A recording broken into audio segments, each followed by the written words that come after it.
aman, tiada bahaya. Sandar, sandar, sandar, sandar pada lengan yang kekal. Sandar, sandar, sandar, selalu aman, tiada bahaya. Sandar, oh sandar, sandar pada lengan yang kekal.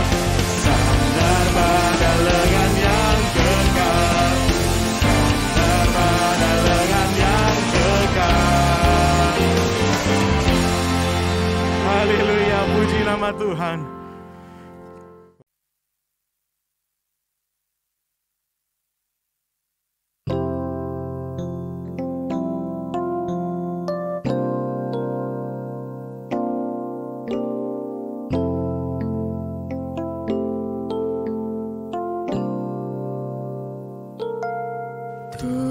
Tuhanku, bila hati kawanku terluka oleh tingkah ujarku dan kehendakku jadi panduku,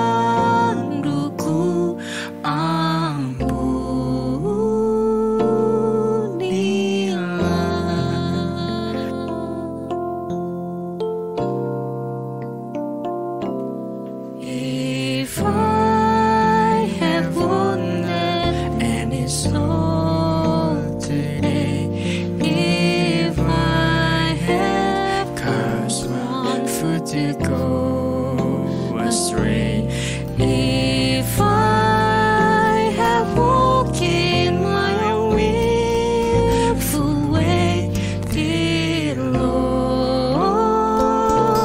forgive. You are the Lord of love, mighty and merciful. Hear my prayer. Would you forgive me, Lord? You are the Lord of love, mighty and merciful.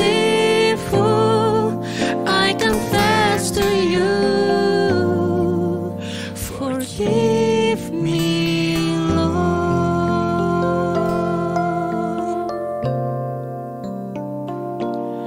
Dan hari ini aku bersembah serta padamu, Bapa, berserah. Berikan daku kasih-Mu mesra. Amin, amin, amin, amin.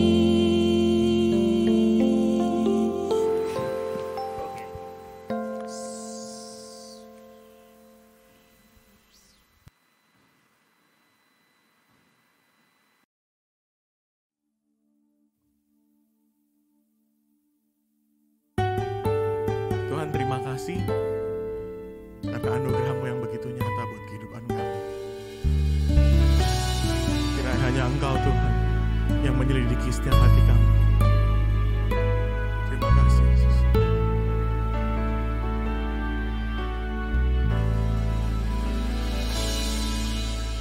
Engkaulah Tuhanku dan Rajaku.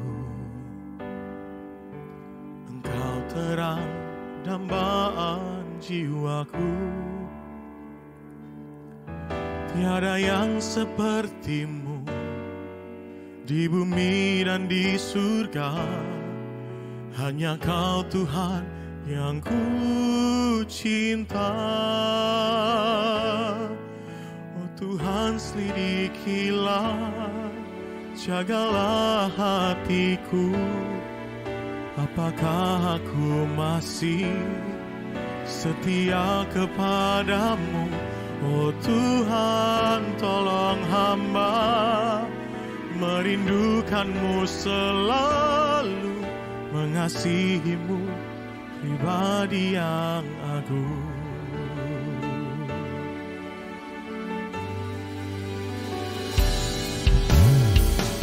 Sahabatku dan kekasihku,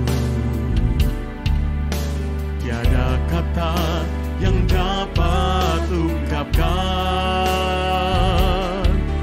selain ku sembah kau dan memberi hatiku sebagai persembahan yang hidup. Oh Tuhan, selidikilah, jagalah hatiku, apakah aku masih setia kepadamu? Oh Tuhan, tolong hamba merindukanmu selalu, mengasihimu pribadi yang agung.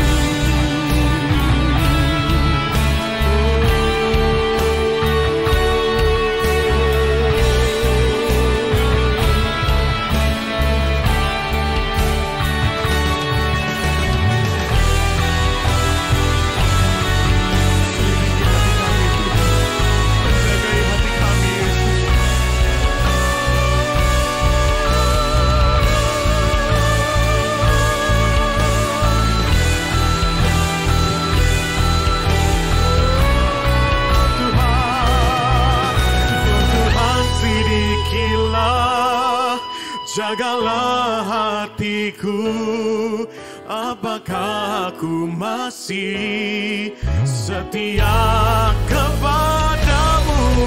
Oh Tuhan, tolong hamba merindukanmu selalu, mengasihimu pribadi yang agung, mengasihimu pribadi yang agung, pribadi yang agung.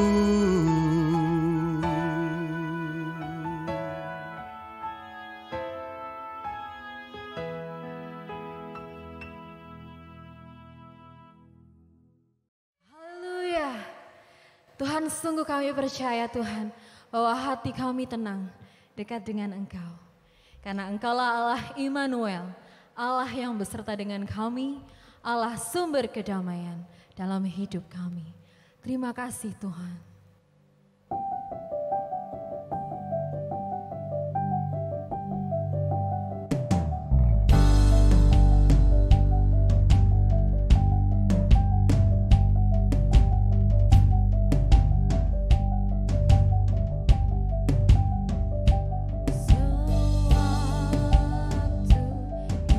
Hidupku tentang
buktikan kesetiaan Tuhan.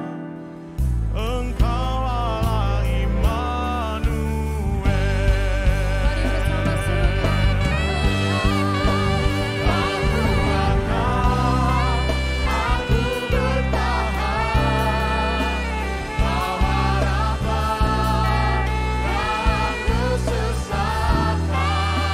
Kau buktikan kesetiaan-Mu Tuhan. Engkau Allah Immanuel.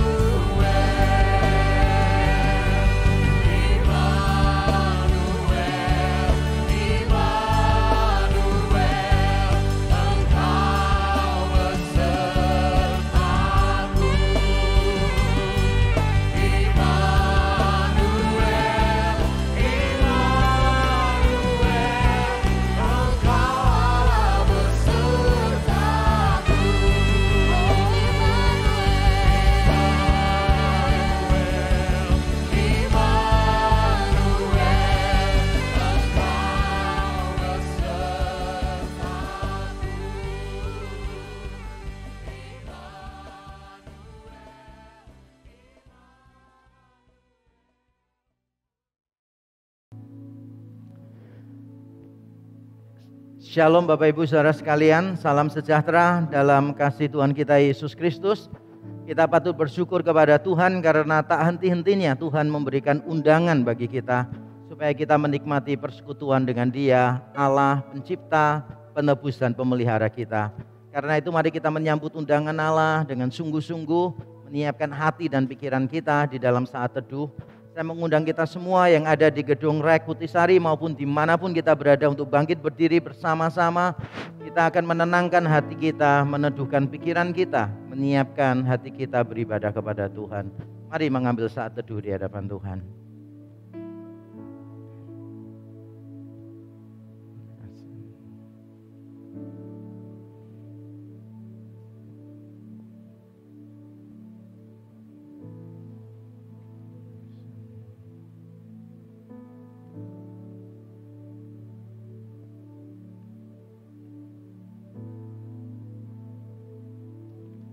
Jemaat Tuhan, arahkanlah hatimu sungguh-sungguh kepadanya.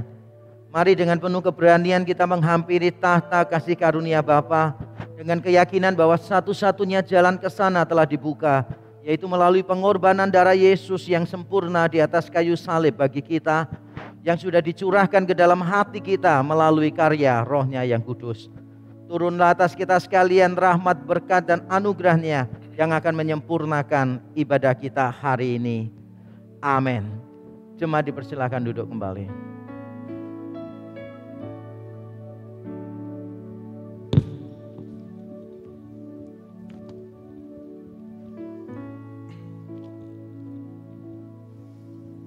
Sebab itu Engkau besar, ya Tuhan Allah.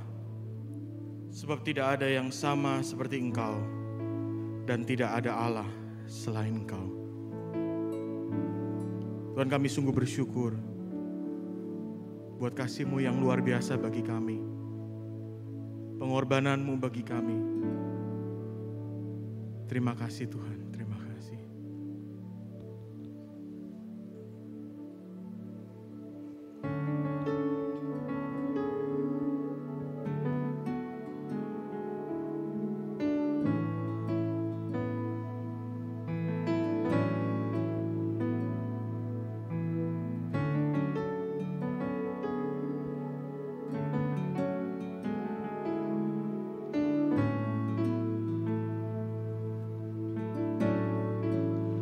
Thank you for the cross, Lord.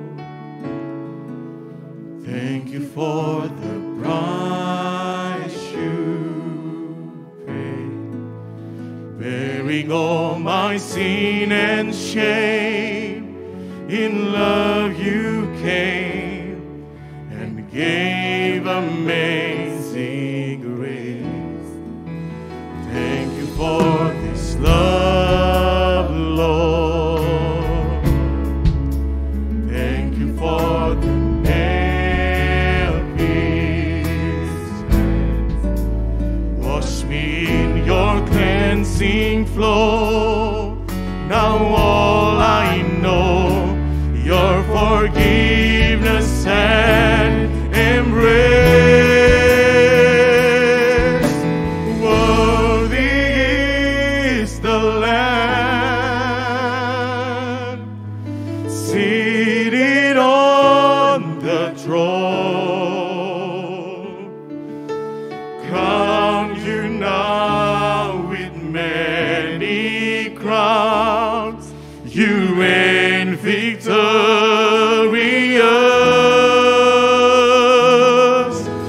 high and lifted up, Jesus, Son of God, the darling of heaven crucified. Worthy is the Lamb. Oh,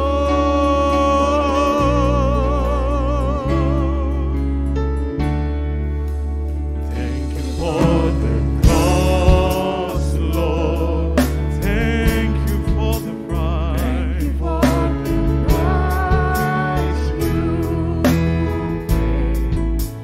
Bearing all my sin and shame, in love you came and gave amazing grace.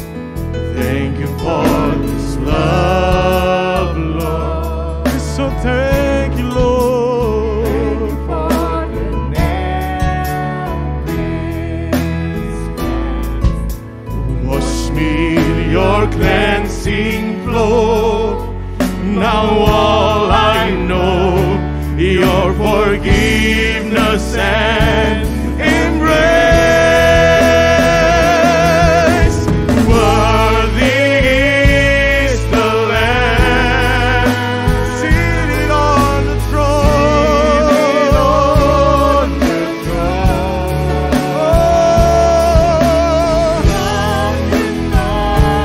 With many crowns, you reign victorious.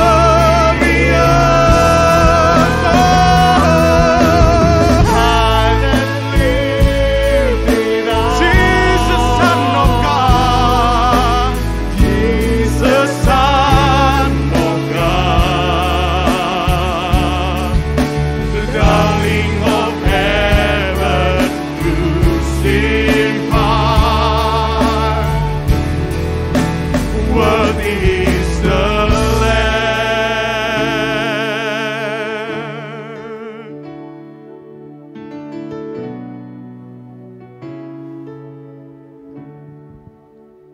Akan tetapi Allah menunjukkan kasih-Nya kepada kita.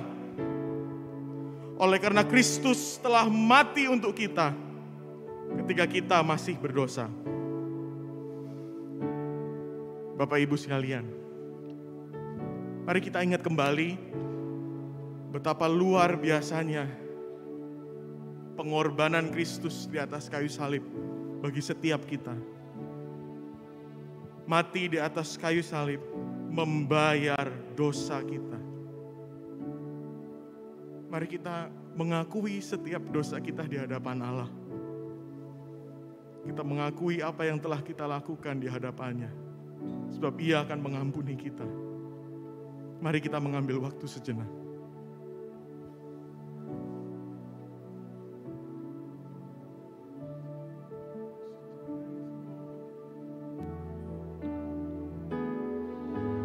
Worthy is the Lamb seated on the throne. Crown you now with many crowns. You reign victorious.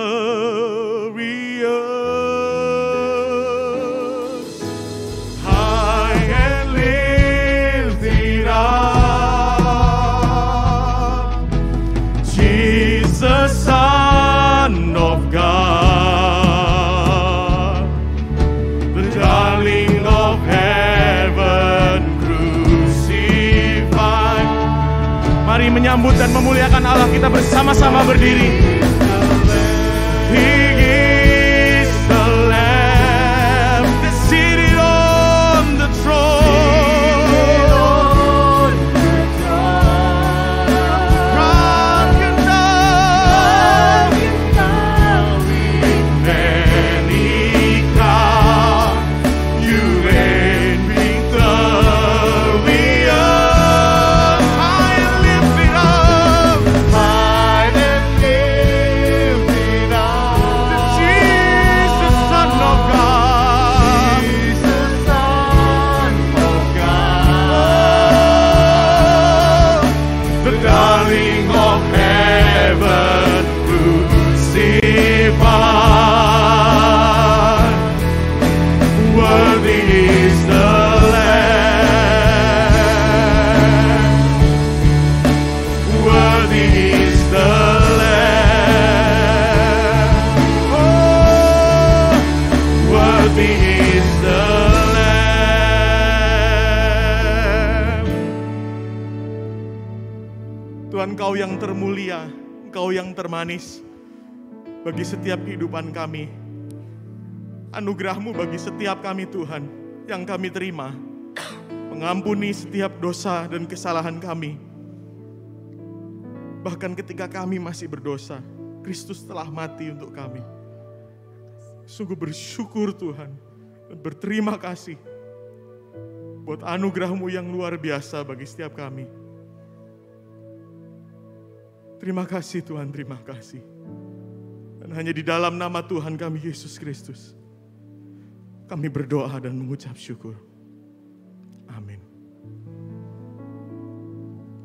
Bapak Ibu sekalian, marilah kita mengikrarkan pernyataan iman kita, pernyataan iman Nisea Konstantinopel yang berbunyi demikian.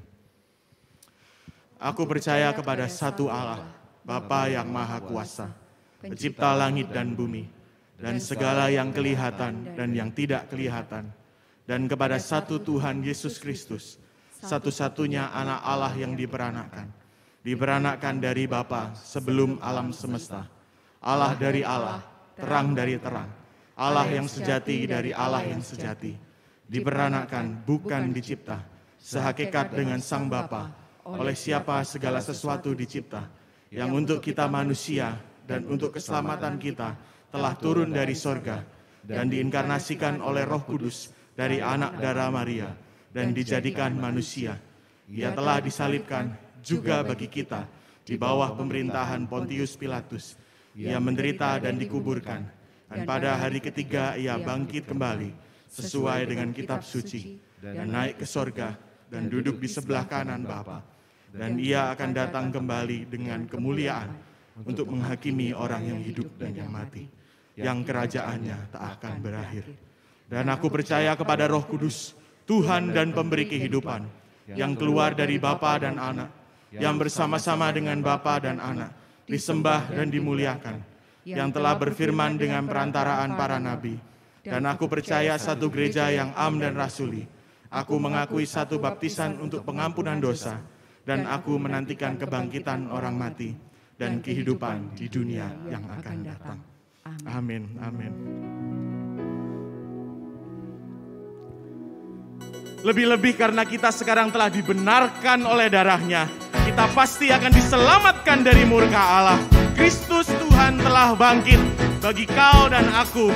Untuk itu mari kita bersama-sama bersukacita. Kita akan memujikan pujian ini. Haleluya.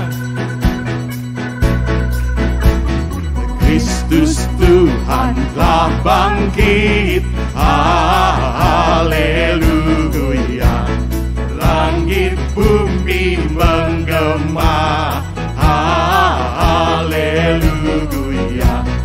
Raja mulia telah bangkit, haleluya. Yang mati Tuhan gantiku, haleluya.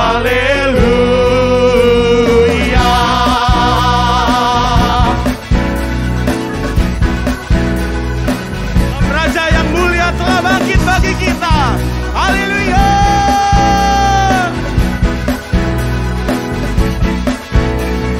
Raja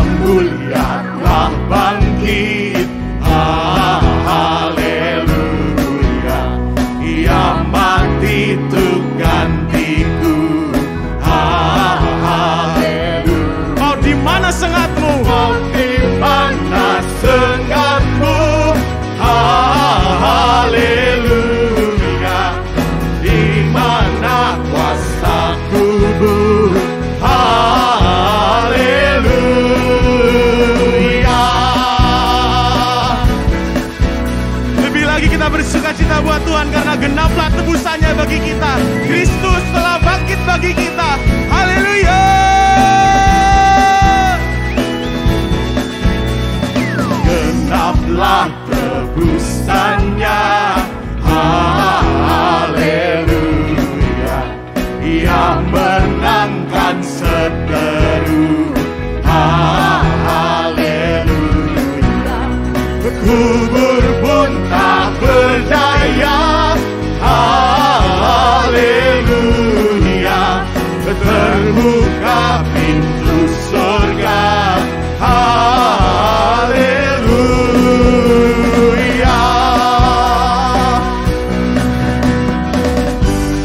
Maut tak dapat taklukkan. Putra Daud sang Bapa membangkitkan abadi kuasanya. Puji Allah di sorga. Haleluya. Dan kasih-Nya kekal. Haleluya. Mari kita puji Allah Sang Raja. Puji Allah Sang Raja. Haleluya. Allah yang Maha Esa. Haleluya. Haleluya. Haleluya.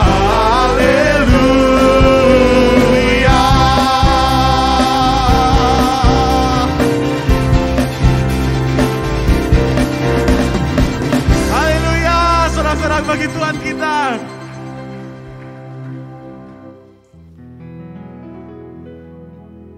Tuhan, terima kasih buat kasih-Mu yang luar biasa bagi kami.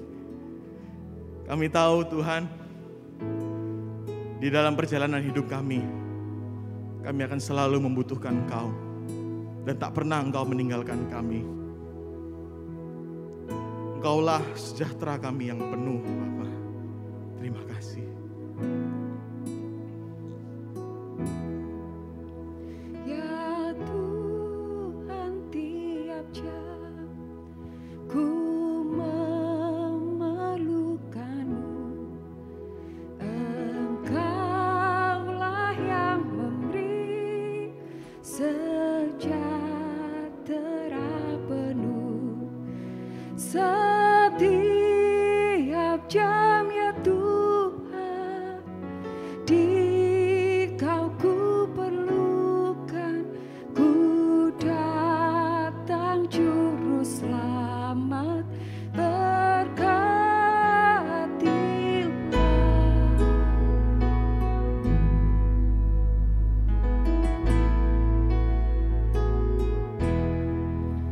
Ya Tuhan, tiap jam dampingi hamba-Mu. Jikalau Kau dekat, enyah penggodaku. Setiap jam ya Tuhan, di Kau ku perlukan. Ku datang juru selamat, berkatilah. Setiap jam ya Tuhan, di Kau ku perlukan. Ku datang juru selamat, berkatilah.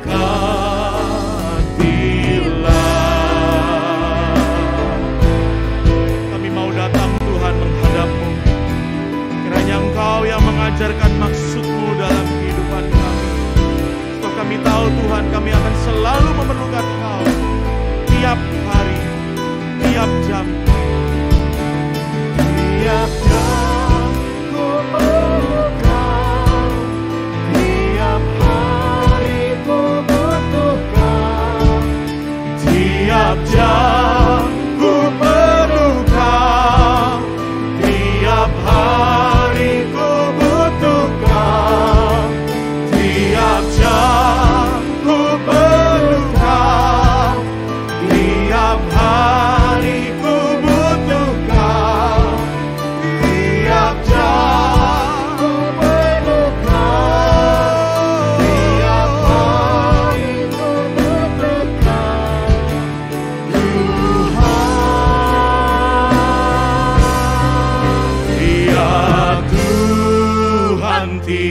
jam, ajarkan maksudmu, beri janjimu genap di dalam setiap jam ya Tuhan, setiap jam ya ku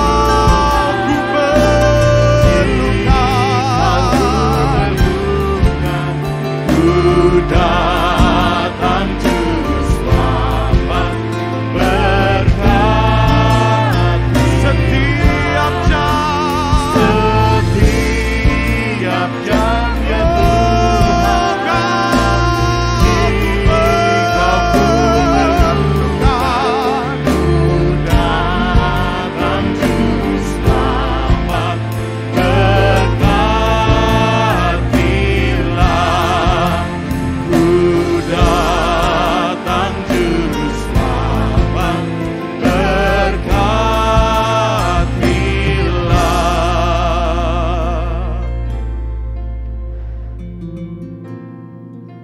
Terima kasih Tuhan, melalui lagu ini Tuhan mengingatkan kami betapa kami tidak berdaya.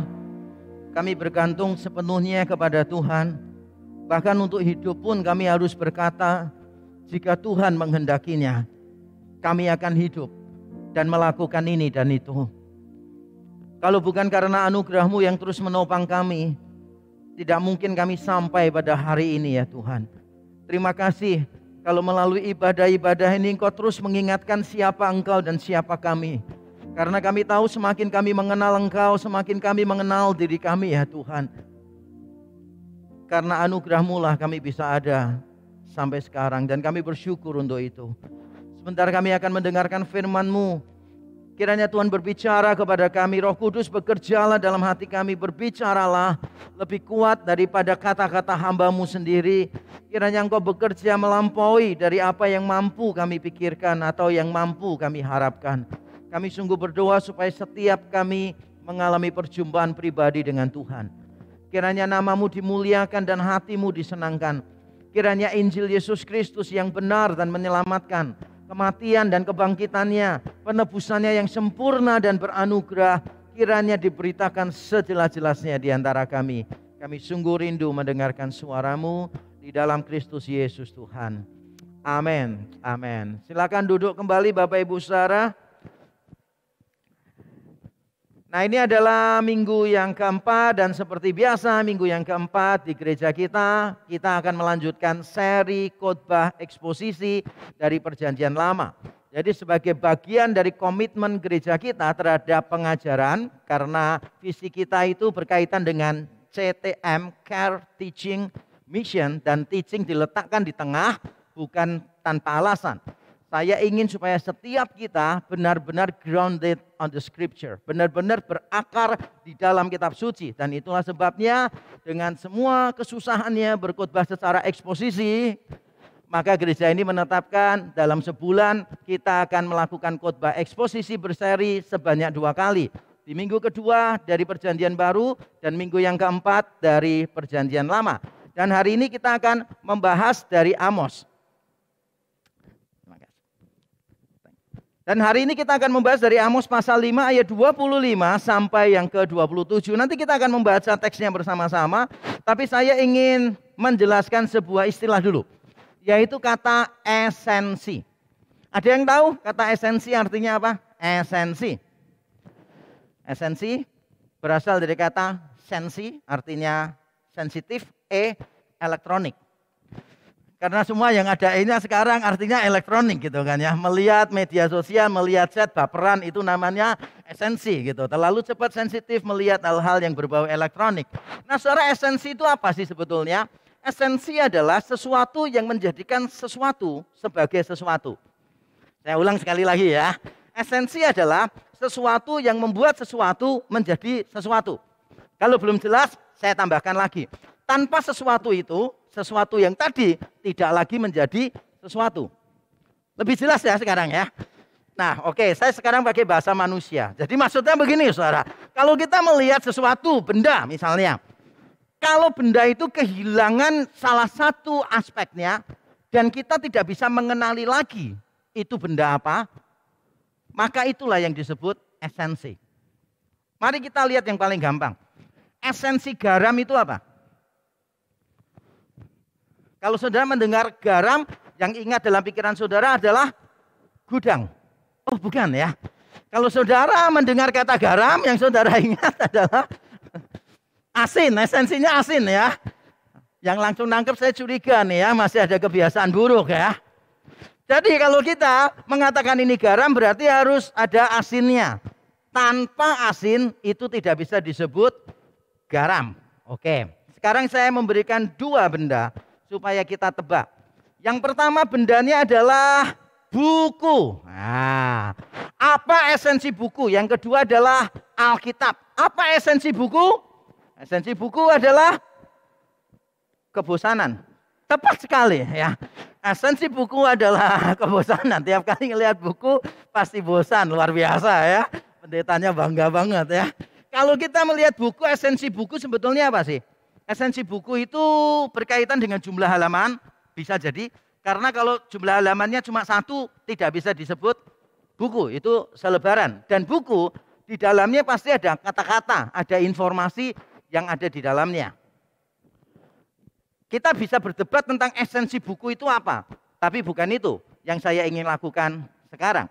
Coba misalnya kita pikirkan tentang Alkitab.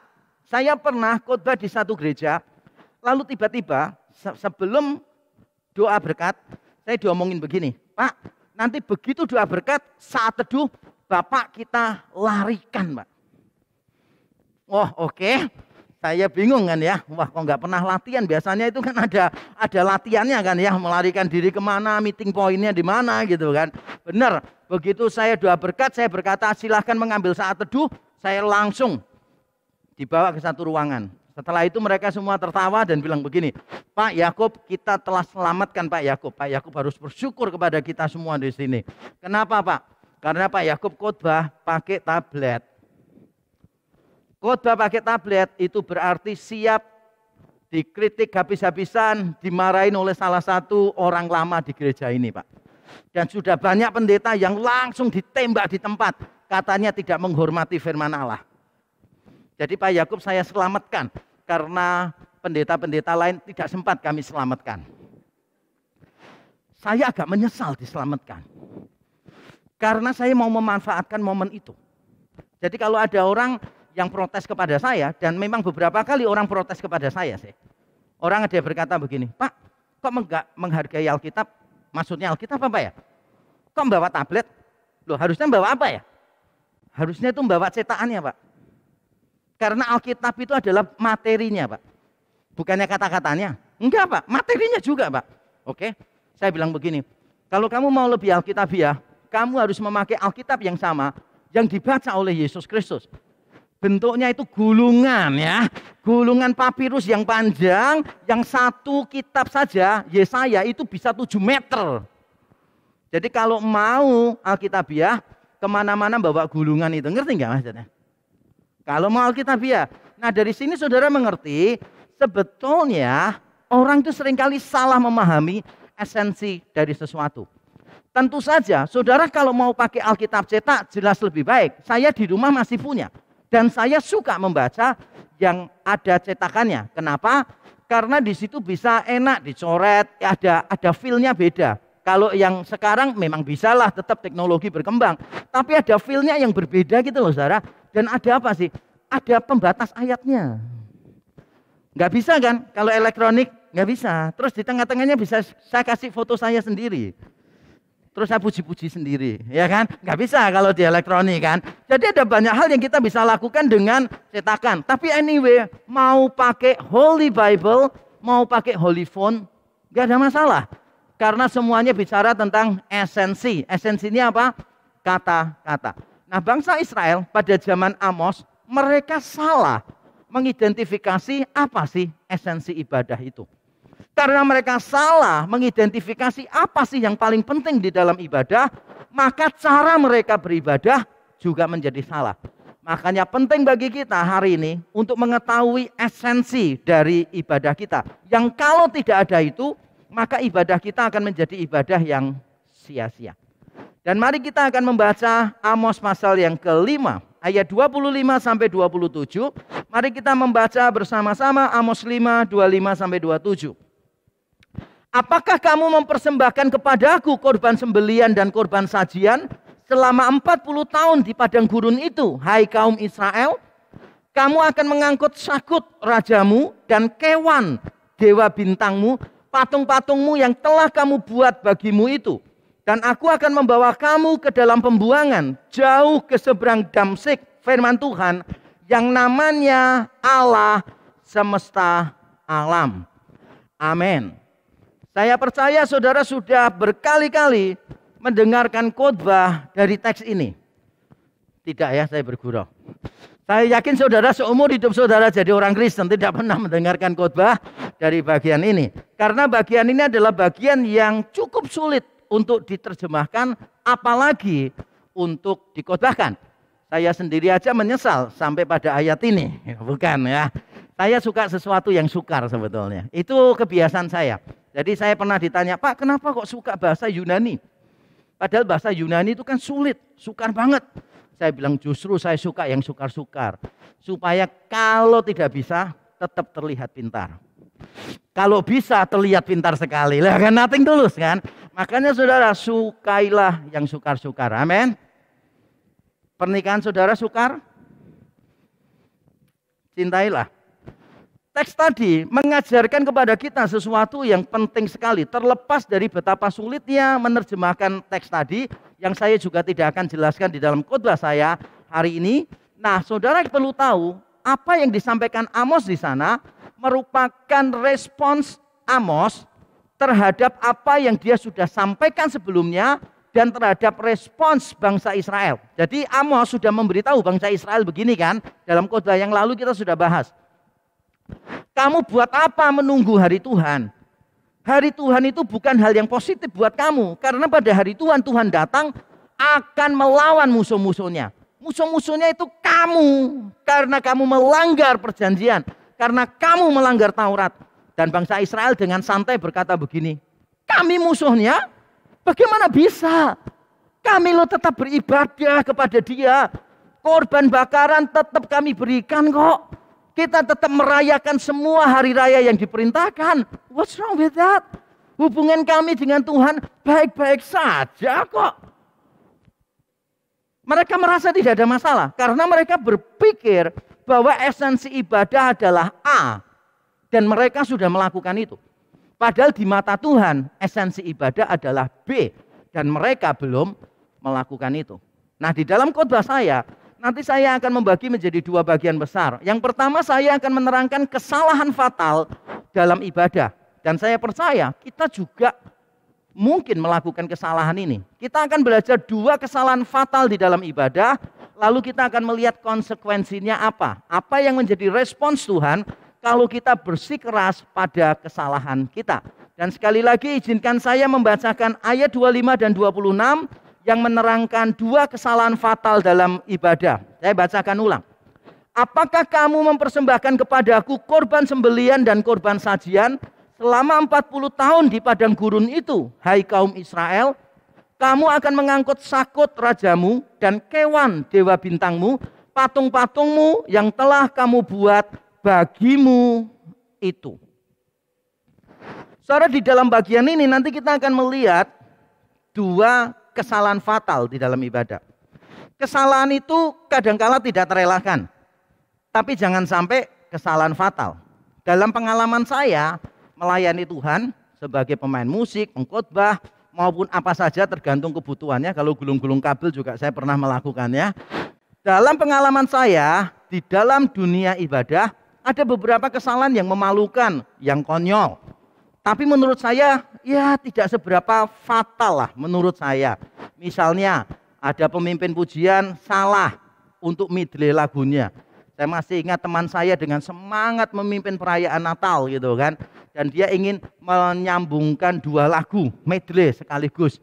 Yang pertama adalah Selamat datang Yesus Tuhanku. Lalu di medley dengan segala puji syukur. Jadi selamat datang Yesus Tuhanku gitu. Begitu selesai dia langsung lanjut dengan segala puji syukur. Segala puji syukur hanya bagimu. Terus dia bingung, nadanya kok masih ikut selamat-selamat datang ya. Padahal lagunya udah ganti, liriknya ganti, nadanya masih tetap ikut yang itu kan ya.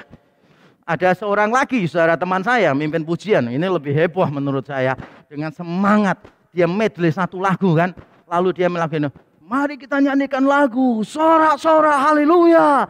Lalu dia nyanyi, sorak-sorak haleluya. Ini ibadah atau acara pramuka ya sebetulnya. Mau contoh lagi? Banyak, contoh saya banyak. Karena saya pelayanan di gereja-gereja tertentu yang ibadahnya itu mengalir. Anything could happen.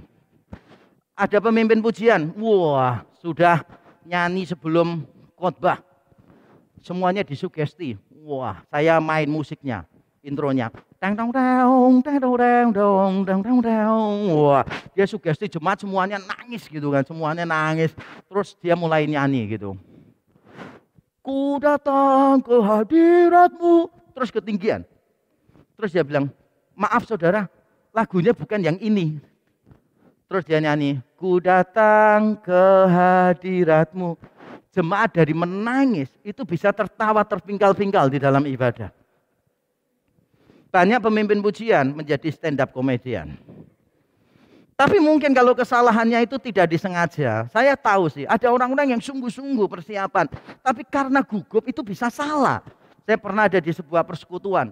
Anak mudanya ini sangat cinta Tuhan, saudara. Lalu dia sugesti, mari saudara kita semua satukan hati kita. Kita akan membawa bangsa kita di hadapan Tuhan gitu kan. Terus dia kasih kode ke saya, main chord nada dasarnya. Wah, saya langsung mainkan nada dasarnya. Dia langsung nyanyi. Bangsaku ajaib loh. Bangsa atau bapak sih? Lagunya loh bapakku, bisa diganti bangsaku gitu loh. Ya tapi itulah kejadian-kejadian di dalam ibadah. Mungkin menurut saya Tuhan cuma senyum-senyum aja sih. Kalau kesalahannya tidak terelakkan, benar ya. Tapi kalau tiap minggu salah begitu terus, mungkin Tuhan akan mengambil sikap yang berbeda kali ya. Nah itulah yang terjadi pada bangsa Israel. Mereka salah dan mereka terus-menerus di dalam kesalahan mereka. Dan mereka melakukan dua kesalahan. Yang pertama adalah konsep yang keliru tentang esensi ibadah. Dikatakan demikian, saudara, dikatakan demikian. Apakah kamu mempersembahkan kepadaku korban sembelian dan korban sajian selama 40 tahun di padang gurun itu, hai kaum Israel? Ini pertanyaan retoris. Apakah kamu mempersembahkan korban bakaran, korban sembelian kepadaku, hai kaum Israel, selama kamu ada di padang gurun? Kita ingat ya, bangsa Israel ada di Mesir dan Tuhan menyelamatkan mereka dengan cara yang ajaib, membunuh, menghukum bangsa Mesir, lalu membawa mereka keluar menuju tanah perjanjian, tanah Kanaan. Mereka ada di padang gurun 40 tahun. Dan Tuhan bertanya begini, apakah kamu itu memberikan persembahan, korban kepadaku selama kamu ada di padang gurun? Ini pertanyaan retoris. Jawaban yang diharapkan adalah tidak. Tapi kita bingung, kalau memang jawaban yang diharapkan tidak, apakah cocok dengan bagian Alkitab yang lain? Karena kalau kita melihat bagian Alkitab yang lain, memang ada perintah Tuhan loh. Tuhan memerintahkan bangsa Israel untuk memberikan persembahan. Memang ayat-ayatnya sudah saya tampilkan. Keluaran 20 ayat 5, ayat 22 sampai 26 dan seterusnya. Ada perintah untuk memberikan persembahan. Bukan cuma ada perintah, tetapi juga bangsa Israel beberapa kali sudah memberikan persembahan. Keluaran 18 ayat 12, Keluaran 24 ayat 5 dan seterusnya. Mereka memberikan persembahan kok. Dan mereka diperintahkan Tuhan kok untuk memberikan itu.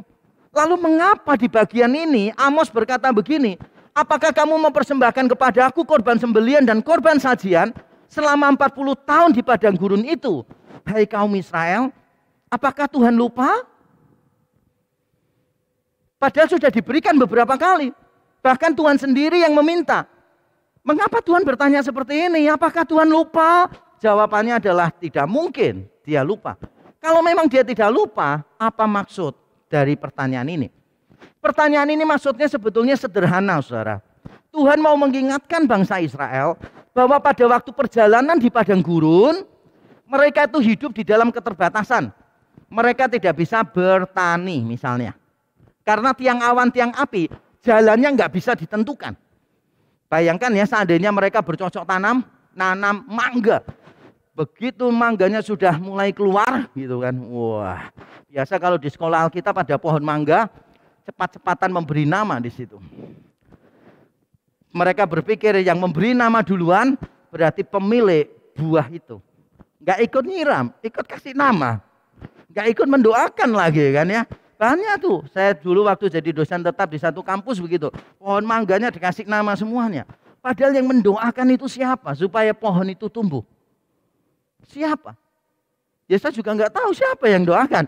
Tapi yang jelas kalau tidak ada yang doakan sama sekali, minimal ketuanya lah, rektornya dapat paling banyak. Tapi ternyata saya tidak dapat pada waktu itu. Tapi ya nggak apa-apa. Namanya pemimpin kan harus berkorban. Berkorban perasaan juga ya. Kenapa yang lain dapat, saya tidak dapat. Tapi anyway itu nggak seberapa penting. Yang paling penting adalah begini, saudara. Bayangkan seandainya saudara bercocok tanam, sudah mau panen, tiang awan, tiang api itu jalan. Masa dibawa pohonnya? Nggak bisa kan? Yang bener aja, nggak mungkin kan ya? Tapi nanti saudara nggak mau bertani karena mikirnya gini, alah paling minggu depan, bulan depan juga tiang awannya jalan, nggak mau bertani. Ternyata setahun tiang awannya di situ, tiang apinya. Nggak bisa ngapa-ngapain. Bayangkan mau berternak misalnya, ternak itu butuh tanaman. Nggak gampang memelihara ternak di padang gurun. Bukan berarti nggak ada tanaman sama sekali loh ya. Adalah, tapi kan susah untuk didapatkan tanamannya. Air aja untuk manusia susah, apalagi tanaman. Dan kita ingat loh, ini ternak orang Israel loh. Bukan orang Indonesia yang dikasih koran diambil juga, sikat ya dah. Dikasih apapun semua disikat gitu kan ya. Karena sudah terbiasa menderita, bukan. Jadi mereka tuh hidup di dalam penderitaan. Tidak bisa beternak, tidak bisa bercocok tanam. Sehingga berbagai macam perintah Tuhan. Korban sajian, korban curahan, korban macam-macam itu. Mereka tidak bisa memenuhi semuanya. Tapi apakah pada waktu mereka tidak bisa memenuhi semuanya, Tuhan tidak berkenan kepada mereka? Jawabannya tidak. Tuhan tetap membangun relasi dengan dia.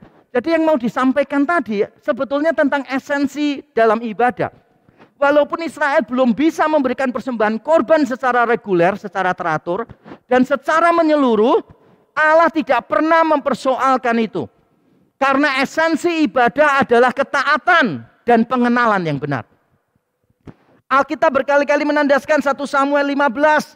Inti dari ibadah itu adalah ketaatan. Ketaatan lebih penting daripada korban bakaran. Hosea 6 ayat 6 mengatakan pengenalan kepada Allah itu lebih penting daripada korban bakaran.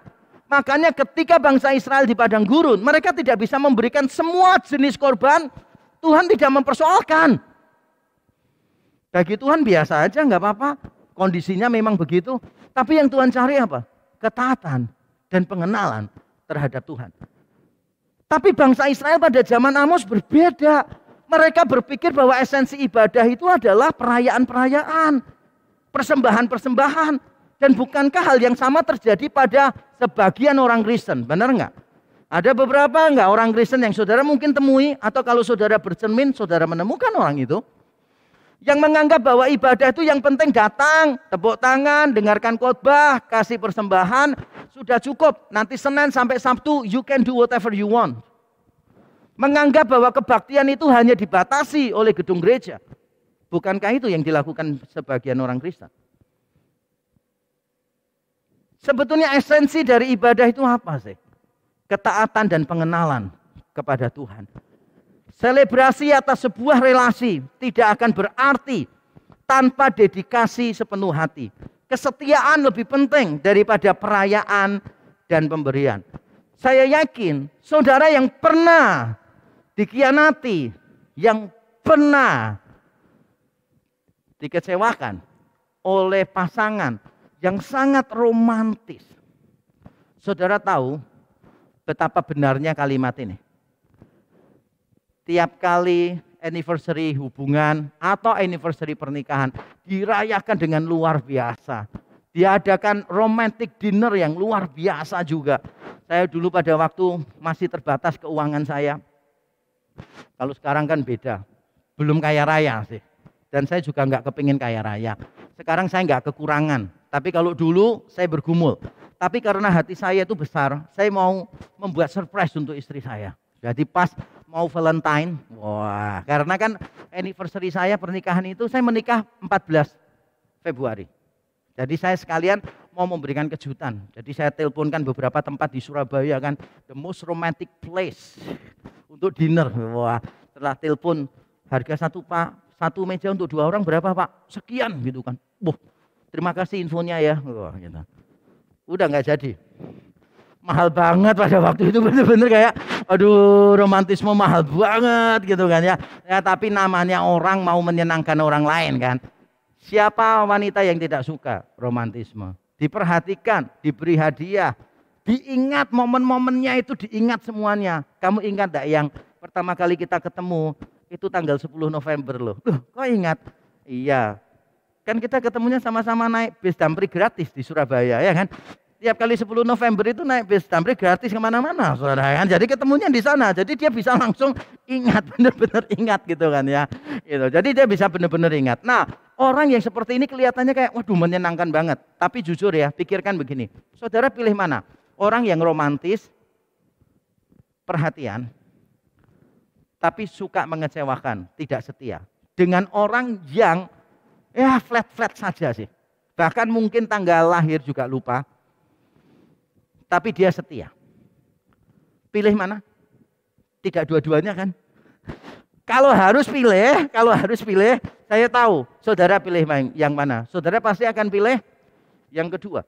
Tidak romantis, tidak apa-apa. Yang penting kartu kredit diberikan kepada kita. Karena kita yang akan mengatur segala sesuatunya. Bukan begitu, saya yakin kita semua mengerti kok. Yang paling penting itu bukan perayaan dan pemberian sebuah hubungan. Tetapi kesetiaan. Yang paling penting itu adalah dedikasi terhadap sebuah relasi. Bukan cuma selebrasi-selebrasi. Bangsa Israel telah melakukan kesalahan fatal. Yaitu mereka punya konsep yang keliru terhadap esensi ibadah. Yang kedua kesalahan fatal yang mereka lakukan adalah pelanggaran terhadap esensi ibadah. Saya akan bacakan untuk kita pelanggaran terhadap esensi ibadah di ayat 26. Kamu akan, bahasa Indonesia menerjemahkannya bentuk futuris, dalam bahasa Ibrani seharusnya lampau. Kamu telah mengangkut sakut rajamu dan kewan dewa bintangmu. Patung-patungmu yang telah kamu buat bagimu itu. Bagian ini susah untuk dipahami. Beberapa orang menerjemahkan sakut ini raja. Bahasa Indonesia juga menerjemahkannya raja. Tapi persoalannya adalah kalau saudara pelajari sejarah bangsa Israel, tidak ada raja namanya sakut. Nah kalau gitu, siapa yang nyangkut di sini? Kok bisa disebut rajamu di sini? Nah, ini berkaitan dengan bahasa Ibrani ya. Di dalam bahasa Ibrani, kata yang dipakai itu adalah sikut. Nggak ada hubungannya ya. Sikut, kata Ibraninya itu sikut. Nah, sikut ini bisa berarti kemah, tabernakel. Bisa berarti nama sesuatu. Karena kalau dalam bahasa Ibrani, perhatikan ya, tidak ada vokal dulunya. Semuanya itu konsonan. Jadi kata yang dipakai itu SKT. Sekarang kalau SKT, kira-kira bisa apa? Sikat, sikut, apa lagi? Sakit, macam-macam kan? Makanya orang bingung karena bahasa Ibrani itu cuma konsonan dulunya. Ada yang menafsirkan, oh dikasih vokal ini, artinya itu tabernakel, kemah. Ada yang bilang enggak. Ini artinya itu nama orang. Nah karena artinya nama orang, akhirnya beberapa menerjemahkannya sikut. Bahasa Indonesia, sakut. Nama orang atau nama sesuatu. Nah begitu pula dengan kata raja. Kata raja ini juga bermasalah. Karena kata yang dipakai itu MLK. MLK itu bisa melek, bisa malaka, bisa melok. Jadi kalau melek sambil ngikut orang, ya melek melok gitu terus. Ikut terus. MLK itu artinya juga bisa apa? Molok. Molok itu bisa berarti dewa Kanaan yang terkenal sekali itu. Jadi mana yang benar? Terjemahan Inggrisnya itu macam-macam. Nah, kita nggak perlu susah-susah lah. I make it simple untuk kita semuanya. Nah, berdasarkan pemunculan kata sikot, kata Ibrani SKT dengan kata kion, bahasa Indonesianya kion itu jadi kewan. Orang Jawa kalau lihat gini kok rasanya kurang enak ya. Bahasa Jawa kewan itu soalnya hewan, binatang gitu kan. Orang lain menerjemahkannya, bahasa Inggris ada yang menerjemahkannya kewan. Bukan kewan tapi kewan. Ada yang menerjemahkannya kion. Ada yang menerjemahkannya cion. Nah, intinya adalah begini. Sebetulnya artinya apa sih ini semuanya gitu kan ya. Mengapa saya sebutkan ini? Ya cuma untuk menunjukkan kalau saya bisa bahasa-bahasa asli Alkitab. Bukan, saudara. Saya ingin supaya saudara kalau membaca versi-versi Inggris, saudara tidak bingung apa artinya. Dan berdasarkan pemunculan kata sikot dan kion di dalam teks-teks Mesopotamia kuno, saya meyakini bahwa teks ini sangat berkaitan dengan penyembahan berhala. Jadi begini, terjemahan sakot rajamu, itu artinya bukan raja penguasa politik sebetulnya. Kalaupun sakot itu nama dewa, berarti raja di sini adalah ketua dewanya. Tapi kalau sakot di sini artinya adalah kemah, maka mungkin raja di sana MLK itu artinya adalah Molok. Nah, apapun yang benar intinya cuma satu sebetulnya. Ayat 26 ini bicara tentang penyembahan berhala gitu aja sih. Cuma saya sengaja membuatnya itu kelihatan akademis gitu. Supaya saudara menghargai saya. Enggak. Supaya saudara mengerti bahwa membaca Alkitab itu ya tidak gampang. Saudara perlu modal untuk menafsirkan. Kalau tidak tahu jangan sungkan untuk bertanya kepada orang lain yang tahu. Nah, saudara di dalam bagian ini intinya adalah mereka menyembah berhala. Dan saudara tahu penyembahan berhala adalah pelanggaran terbesar terhadap esensi ibadah. Esensi ibadah tadi apa sih? Relasi yang diwarnai dengan apa? Kesetiaan. Ketaatan. Kalau menyembah ilah-ilah lain itu berarti tidak setia, merusak relasi. Dan itulah yang terjadi saudara. Di dalam 10 perintah Allah, larangan pertama apa sih? Larangan pertamanya bukankah adalah ini saudara, larangan pertamanya. Jangan ada padamu Allah lain di hadapanku. Jangan membuat bagimu patung yang menyerupai apapun yang ada di atas, yang ada di bumi, yang di bawah, yang ada di dalam air, di bawah bumi. Ditaruh di awal bukan berarti ya cuma urutan, bukan. Itu yang paling utama sebetulnya. Di antara semua relasi kita, yang paling penting Allah lihat adalah dedikasi kita, komitmen total kita kepada Allah.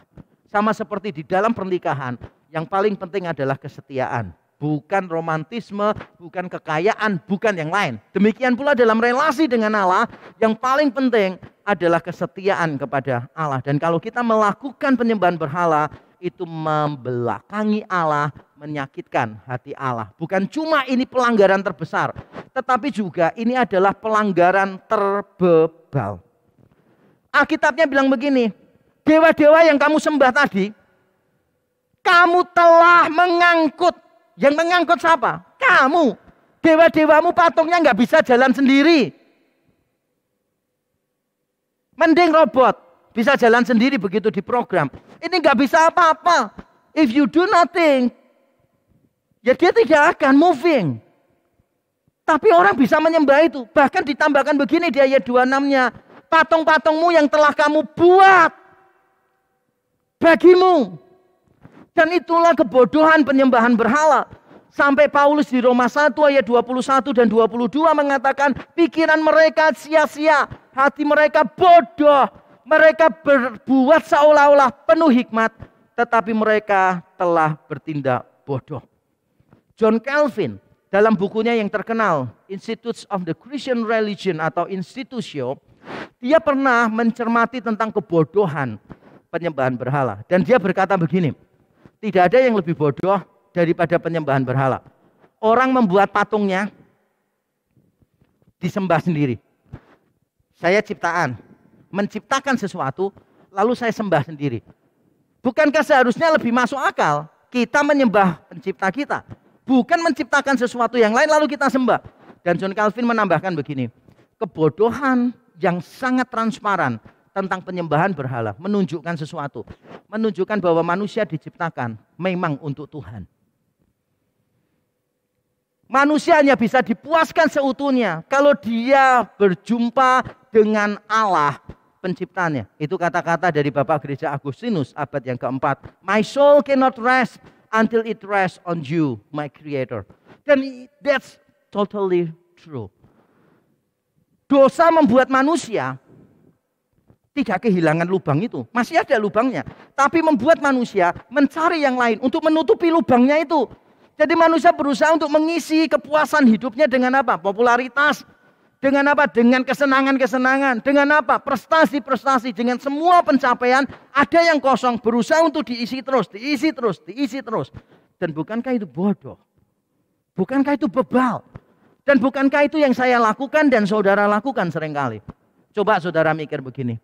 Kalau saudara itu butuh tempat bersandar, saudara cari yang kuat atau yang lemah? Wah ini bagus, ini kursinya sandarannya bagus banget. Terbuat dari marshmallow lagi. Ya coba aja sandar di situ, ngerti? Walaupun bagus, pasti akan jatuh, bahannya tidak kuat. Tapi kita seringkali memilih yang seperti itu. Sudah diomongin Kristus itu yang paling berharga di dalam hidup kita. Masih aja mikirnya penampilan paling berharga, kekayaan paling berharga, dan seterusnya. Bukankah itu kebodohan saya? Bukankah memiliki Kristus itu tidak mungkin hilang? Mengapa kita menyukai hal-hal yang mudah hilang? Mengapa kita mendefinisikan siapa kita berdasarkan hal-hal yang mudah hilang? Kalau kalimat saya, yang saya ulang terus menerus supaya kita ingat, saya mengatakan begini. Hal-hal yang bisa diambil dari hidup kita berarti tidak berharga. Jangan meletakkan harga diri kita di atasnya. Hal-hal yang bisa diambil dari hidup kita itu tidak berharga. Jangan meletakkan diri kita di atasnya. Saudara mungkin mau pamer, saudara punya gelar begitu banyak begitu. Pada akhirnya orang akan melupakan kita kok, sungguh. Saudara mau pamer pencapaian-pencapaian pelayanan, tunggu aja deh. Saudara umur 75, orang sudah mulai lupa semua pengorbanan kita. Saudara mau apa sih? Kecantikan? Tunggu aja umur saudara sudah 50 ke atas. Kemana-mana saudara butuh setrika. Karena di mana-mana kisut, keriput. Benar nggak sih? Saudara mau ngandalkan kekuatan. Itu ada orang ya. Sejak muda ngandalkan kekuatannya terus. Begitu dia usia 60 tahun. Dia kena stroke. Kepengin mati terus. Dan saya melihat bukan cuma satu orang loh ini. Beberapa orang. Ketika saudara mengandalkan kekuatan fisikmu, lalu sakit, saudara merasa nggak bisa dan tidak berarti apa-apa. Yang salah siapa? Wong Tuhan sudah beritahu kok. Tuhan itu loh sudah kasih tahu. Yang paling penting itu bukan penampilan fisik, tapi kita ngotot aja menjadikan itu berhala di dalam hati kita. Ketika hilang, protesnya sama Tuhan. Benar atau betul sih? Ada orang tuh merasa diri tidak cantik. Protes sama Tuhan. Tuhan ini kok ciptakan aku tidak cantik sih? Saya bingung ya dengan ucapan dan protes ini. Kenapa? Karena sebetulnya Tuhan kan menentukan cantik itu kan bukan masalah fisik. Bukan berarti penampilan tidak penting ya. Jangan salah. Tapi Tuhan memberitahu kita, Alkitab memberitahu kita yang paling penting itu bukan kecantikan. Yang paling penting itu adalah karakter. Benar enggak? Kecantikan adalah titik-titik, kemolekan adalah titik-titik. Coba-coba tolong lanjutkan ayat Alkitabnya. Kecantikan adalah, nggak pernah lihat orang cantik? Kecantikan itu sia-sia, kemolekan itu bohong. Jadi aneh kalau Tuhan menetapkan cantik itu ini loh. Kita menetapkan sendiri, enggak, cantik itu ini. Lalu kita protes sama Tuhan. Tuhan kenapa engkau menjadikan aku tidak cantik? Loh, Tuhan bingung. Menurutku kamu bisa cantik kok kalau kamu pakai kriteria ini. Tapi nggak mau pakai kriterianya Tuhan.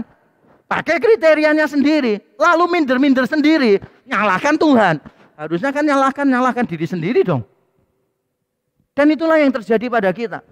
Kebodohan penyembahan berhala. Kita mengandalkan uang padahal kita tahu uang bisa lenyap dalam sekejap. Kita mengandalkan karir kita, menyombongkan karir kita. Padahal kita tahu karir kita bisa lenyap di dalam sekejap. Itulah kebodohan penyembahan berhala. Jadi penyembahan berhala menabrak esensi ibadah. Dan benar-benar bodoh di mata Tuhan. Ada konsekuensinya enggak? Ada konsekuensinya.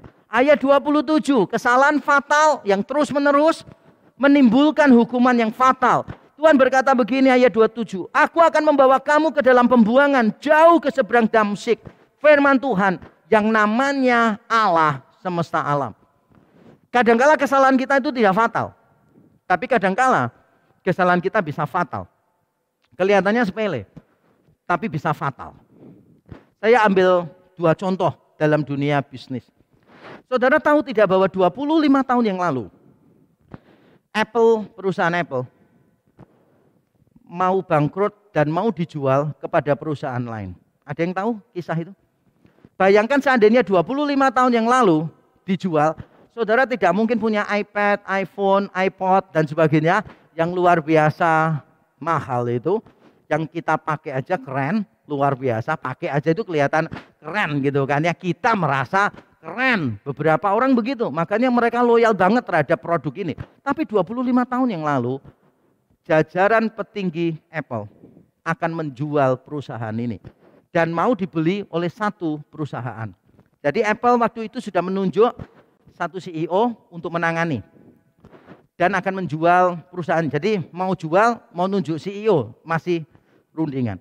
Dan tahu perusahaan yang mau membeli itu menawarnya lebih murah sedikit daripada harga Apple. Mungkin mereka merasa Apple sedang dalam posisi butuh. Tapi pihak Apple merasa mereka tidak menghargai mereka. Ditambah lagi sebetulnya pihak Apple ingin mempertahankan brandingnya Apple. Mereka tidak mau. Mereka mau ganti merek. Pihak Apple mungkin tersinggung dan akhirnya batal semuanya. Batal, Apple bangkit kembali menjadi jauh lebih hebat daripada perusahaan yang mau beli tadi. Kesalahan fatal, sepele tapi fatal. Untuk apa mengubah branding yang sudah sangat bagus? Untuk apa tidak mau melepaskan uang, mendapatkan sesuatu yang bagus? Perusahaan yang sudah sehat, kesalahan fatal. Dan yang lebih fatal lagi apa? Adalah cerita ketika Steph Curry ditawari menjadi ambasador dari produk Nike. Saya tahu persis kisah ini, saudara. Karena yang punya perusahaan istri saya, Nika. Jadi perusahaan Nike itu ingin menggait Steph Curry, pemain NBA yang luar biasa ini, MPV 2 kali, salah satunya adalah tidak terbantahkan, semua langsung pilih dia, anonymous pokoknya. Semua decisive memilih Steph Curry. Ketika ketemu, yang terjadi apa? Steph menolak tawaran Nike. Saudara tahu gara-garanya apa? Sepele banget. Dalam proposal yang diberikan kepada Steph, ternyata proposal yang sama itu pernah diberikan kepada pemain NBA yang lain, yaitu Kevin Durant. Nama Kevin Durant diubah, tapi ada satu halaman, nama Kevin Durant belum diubah. Dan ketika dilihat, pihak Steph merasa mereka tidak serius, tidak menghargai. Langsung ditolak right away, langsung diambil oleh Under Armour. Dan sekarang Under Armour termasuk brand yang papan atas selain Adidas, Nike, dan sebagainya. Kesalahan sedikit bisa menimbulkan konsekuensi yang sangat besar sekali. Begitu pula dengan apa yang dilakukan oleh bangsa Israel. Tuhan ketika melihat mereka terus-menerus berbuat dosa, Tuhan menghukum mereka. Syok terapi secara rohani memang kadangkala dibutuhkan oleh mereka yang sudah mengeraskan hati.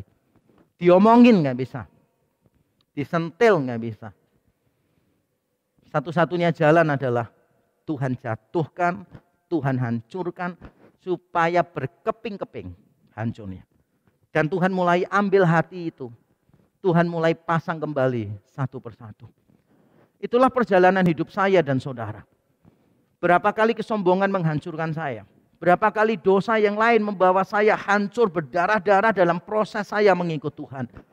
Tapi itulah, saya seperti sekarang adalah gabungan dari proses kehancuran.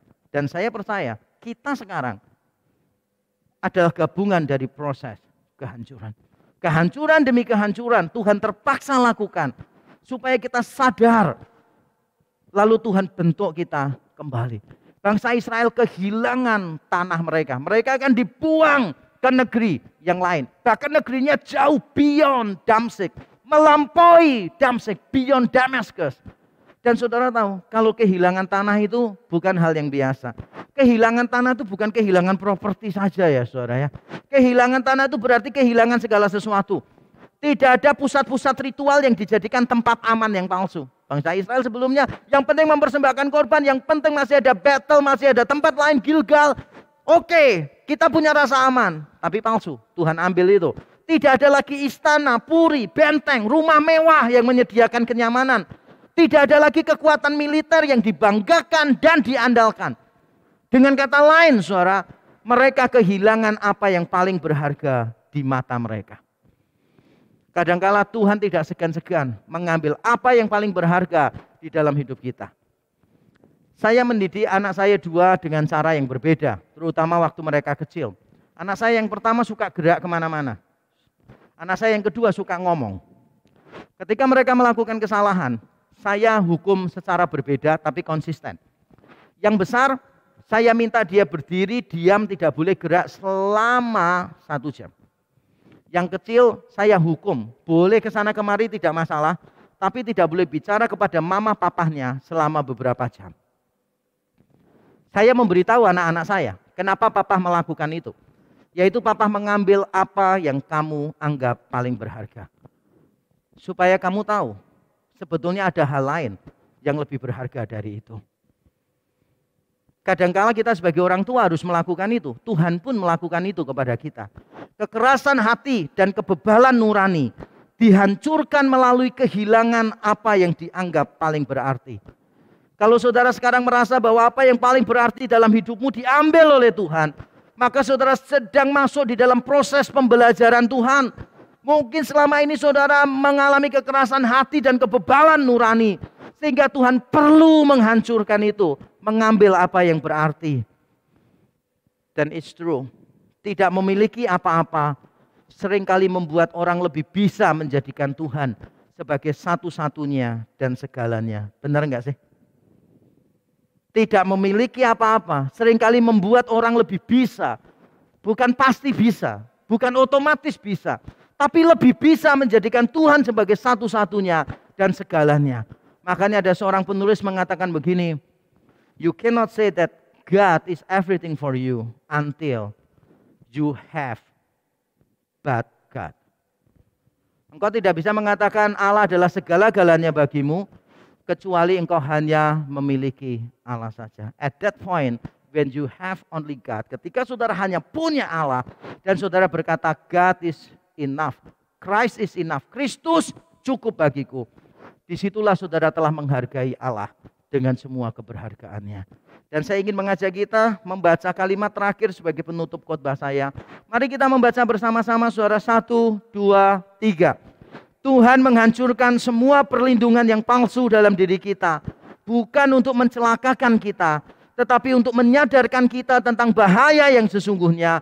Sehingga kita mulai mencari Dia. Sekali lagi kita baca, Tuhan menghancurkan semua perlindungan yang palsu dalam diri kita. Bukan untuk mencelakakan kita, tetapi untuk menyadarkan kita tentang bahaya yang sesungguhnya. Sehingga kita mulai mencari Dia. Sehingga mungkin kehilanganmu adalah penemuanmu. Sehingga apa yang kau anggap sebagai bencana, sebetulnya adalah kasih karunia. Tuhan mengambil apa yang kau anggap paling penting, padahal Tuhan tahu bukan itu yang paling penting. Kalau tidak diambil oleh Tuhan, kita tidak akan pernah mencari apa yang paling penting. Apakah pandemi telah membuat saudara benar-benar di titik nol, mungkin minus? Apakah persoalan-persoalan lain dalam hidupmu membuat saudara berkata, Tuhan, aku nggak bisa melakukan apapun? Bersyukurlah, saudara sedang berada di dalam sekolah kehidupannya Tuhan. Dan saya percaya, Tuhan sayang kepada Bapak Ibu saudara. Di dalam kehancuran kita, Tuhan akan ambil satu bagian demi satu bagian. Semua reruntuhan itu Tuhan akan ambil, Tuhan akan bangun menjadi sesuatu yang baru. yang jauh lebih baik. Yang penting kita datang kepada Tuhan, mohon ampun, meyakini bahwa pengampunan Kristus cukup bagi kita semua. Mari kita berdoa bersama-sama. Haleluya. Haleluya. Terima kasih Tuhan. Bapa di surga, kami datang kepadamu. Mohon ampun ya Tuhan. Kami semua tanpa terkecuali, hamba-Mu yang menyampaikan firman-Mu, maupun kami semua umat-Mu yang mendengar. Kami adalah orang-orang yang berdosa, yang seringkali tidak setia kepada Tuhan.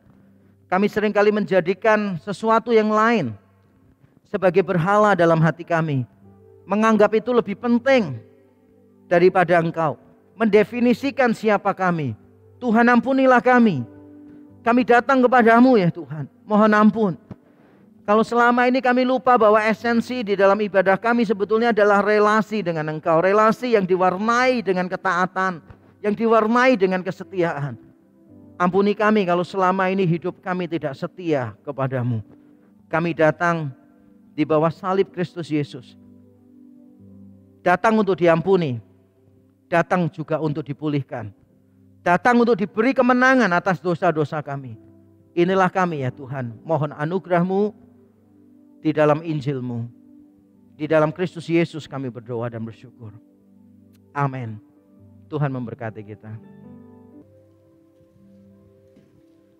Bapak Ibu, tiba saatnya untuk kita memberikan persembahan. Persembahan dapat diberikan melalui transfer ke rekening yang ada di layar Bapak Ibu, ataupun melalui QR Code yang juga tampil di layar. Bagi Bapak Ibu yang beribadah bersama di tempat ini, dapat memberikan persembahan setelah ibadah selesai melalui amplop yang sudah disediakan ke dalam kotak persembahan. Mazmur 106 ayat yang pertama, haleluya, bersyukurlah kepada Tuhan sebab Ia baik, bahwasanya untuk selama-lamanya kasih setianya. Mari memberi dengan sukacita.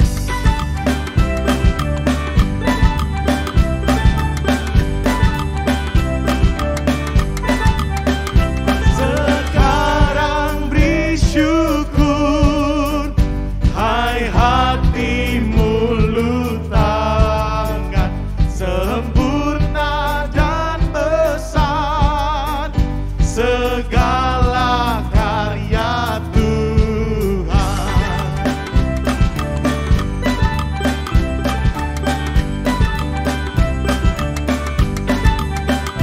Sekarang beri syukur, hai hati mulut tangan, sempurna dan besar segala karya Tuhan. Diberinya kita pun anugerah dan berkat yang tak terbilang, terus semula dan tetap.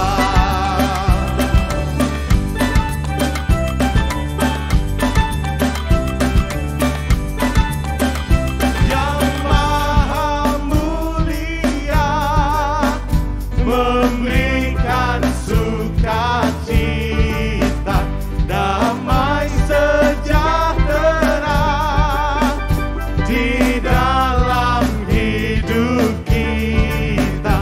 Kasih-Nya tak terberi, mengasuh anak-Nya, tolongannya besar seluas dunia. Mari bersama-sama kita pujikan, bersyukur selalu. Bersyukur selalu, bersyukur selalu, bersyukur selalu, bersyukur selalu. Diberinya kita pun anugerah dan berkat. Mari bersama-sama kita berdiri dan pujikan lagu ini. Aku bernyanyi bahagia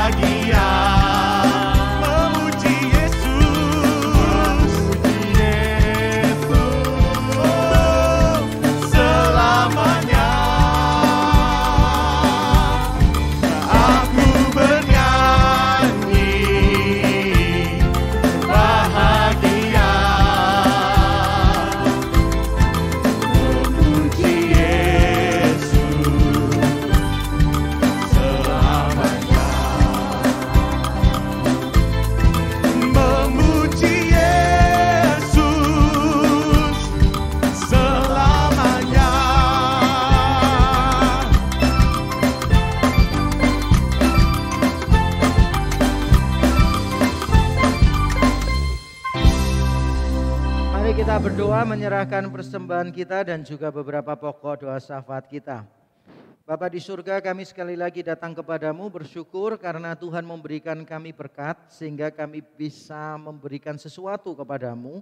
Tuhan memberi kami hati sehingga kami punya kerelaan untuk memberi, dan Tuhan memberi kami kesempatan sehingga kami bisa memberikannya. Kami berdoa kiranya Tuhan menolong untuk para majelis dan pengurus gereja hamba Tuhan, supaya mereka menghargai setiap rupiah yang sudah dikumpulkan dan mengelolanya sedemikian rupa dengan penuh kehati-hatian dan kebijaksanaan, supaya tidak ada satu rupiah pun yang terhambur dengan percuma.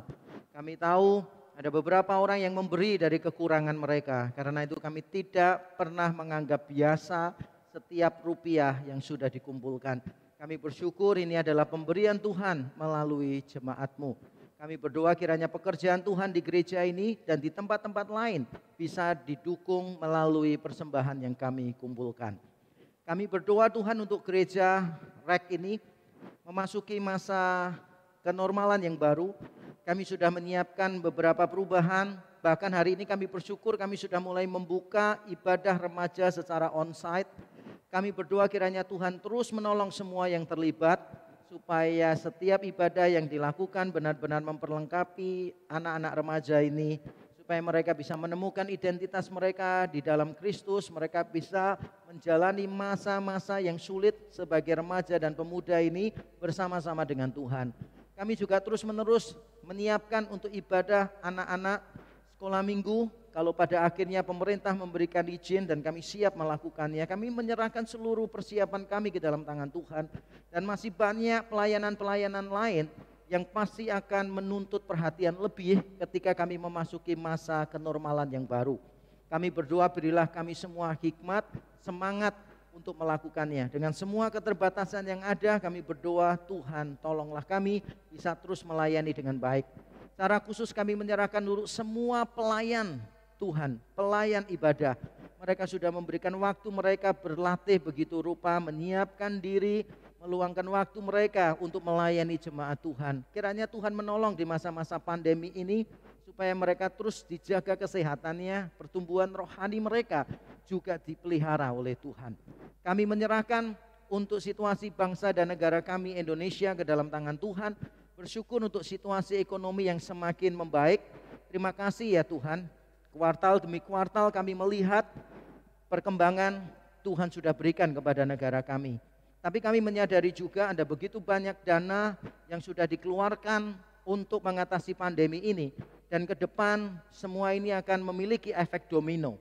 Kami tidak tahu dengan konkret efek domino apa saja yang akan terjadi. Apalagi kalau kami melihat banyak negara besar pun mengalami krisis secara global di dalam ekonomi mereka. Pasti ada efek domino tertentu, kami belum tahu, tapi kami percaya bahwa Tuhan berdaulat atas segala sesuatu. Tuhan yang akan memimpin bangsa ini dan menolong negara-negara lain yang mengalami krisis. Tuhan tolonglah, banyak pengangguran, banyak gelandangan, banyak kejahatan. Kami berdoa kiranya Tuhan berbelas kasihan. Untuk situasi Indonesia yang akhir-akhir ini terus-menerus mengalami gejolak, riak politik di sana-sini.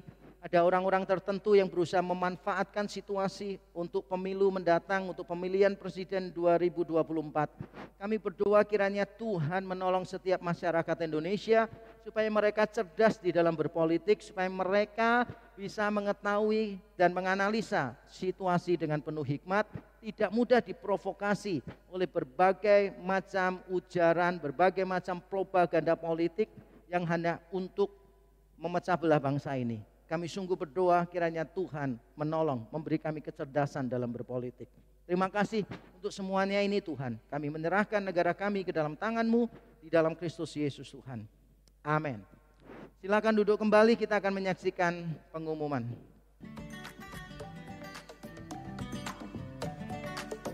Halo jemaat sekalian, welcome to Reform Exodus Community. This is our church, this is our home. Kami ucapkan selamat datang bagi Anda yang baru bergabung hari ini. REK adalah gereja yang tepat bagi Anda yang peduli dengan care, teaching, and mission. Jika Anda ingin terhubung dengan komunitas tertentu di REK, atau ingin didoakan, jangan ragu untuk menghubungi kontak berikut ini. Selamat bagi Anda yang berulang tahun di minggu ini. Kiranya kasih, iman, dan pengharapan Anda semakin dikuatkan dalam Kristus melalui topangan Roh Kudus.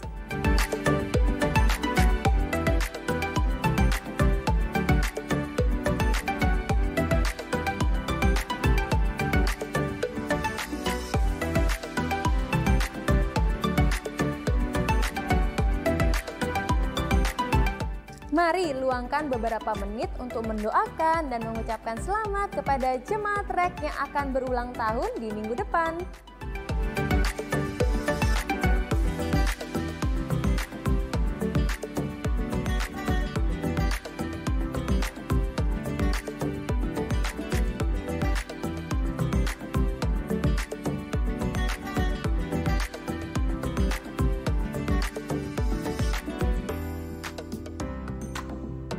Mari bergabung dalam doa pagi setiap Sabtu pukul 5.30 pagi. Bagi Anda yang belum tergabung dalam grup WhatsApp, silahkan mendaftar di link berikut ini untuk mendapatkan link Zoom-nya. Bergabunglah bersama Discipleship Groups di setiap gereja lokal. Catat hari dan waktunya. Di tengah pandemi ini, mari kita bersama-sama bersekutu dan bertumbuh dengan sesama. Teman-teman muda, ayo bergabung dalam persekutuan online remaja dan pemuda. Info link Zoom, silakan menghubungi kontak-kontak berikut ini. Kita bersyukur karena oleh kemurahan Allah Tritunggal dan melalui dukungan doa dan dana dari Anda, proyek renovasi gedung gereja REK Nginden terus menunjukkan perkembangan. Mari kita tuntaskan apa yang sudah kita kerjakan. Silakan transfer dukungan Anda ke rekening berikut ini. Jangan lupa untuk menambahkan angka 9 pada digit terakhir. Mari dukung untuk pembelian akomodasi antarjemput siswa TK SD Kristen Exodus Sorong. Persembahan dapat diberikan melalui rekening misi berikut ini. Untuk info lebih lanjut, bisa menghubungi Ibu Venisa.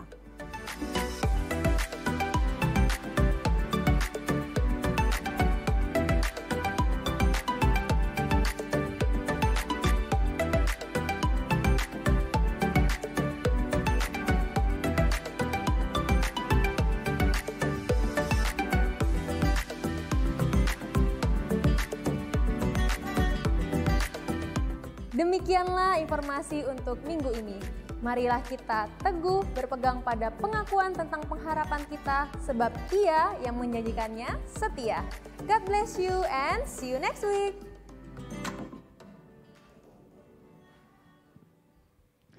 Nah, jemaat sekalian, kita sudah dilengkapi oleh Tuhan di dalam ibadah ini. Tiba waktunya Tuhan akan mengutus kita di tengah-tengah dunia, di tengah keluarga, persahabatan kita, dimanapun Tuhan tempatkan kita, untuk menjadi saksi-saksi Tuhan. Dan kita membutuhkan berkat Tuhan, bimbingan Tuhan. Saya mengajak kita semua bangkit berdiri bersama-sama untuk menerima berkat Tuhan.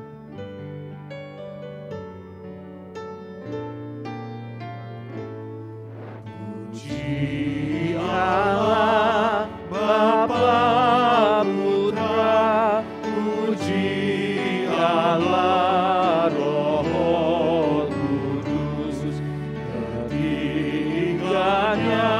yang esa, pohon selamat, sumber berkah. Jemaat Tuhan, arahkanlah hatimu kepadanya dan terimalah berkat-Nya. Kiranya Bapa di surga memberkati dan menyertai engkau. Kiranya Yesus Kristus menyinari engkau dengan wajah-Nya dan memberi engkau kasih karunia. Kiranya Roh Kudus menghadapkan wajah-Nya kepadamu dan memberi engkau damai sejahtera. Terimalah semua berkat dari Allah Tritunggal ini di dalam nama Tuhan Yesus Kristus. Amin.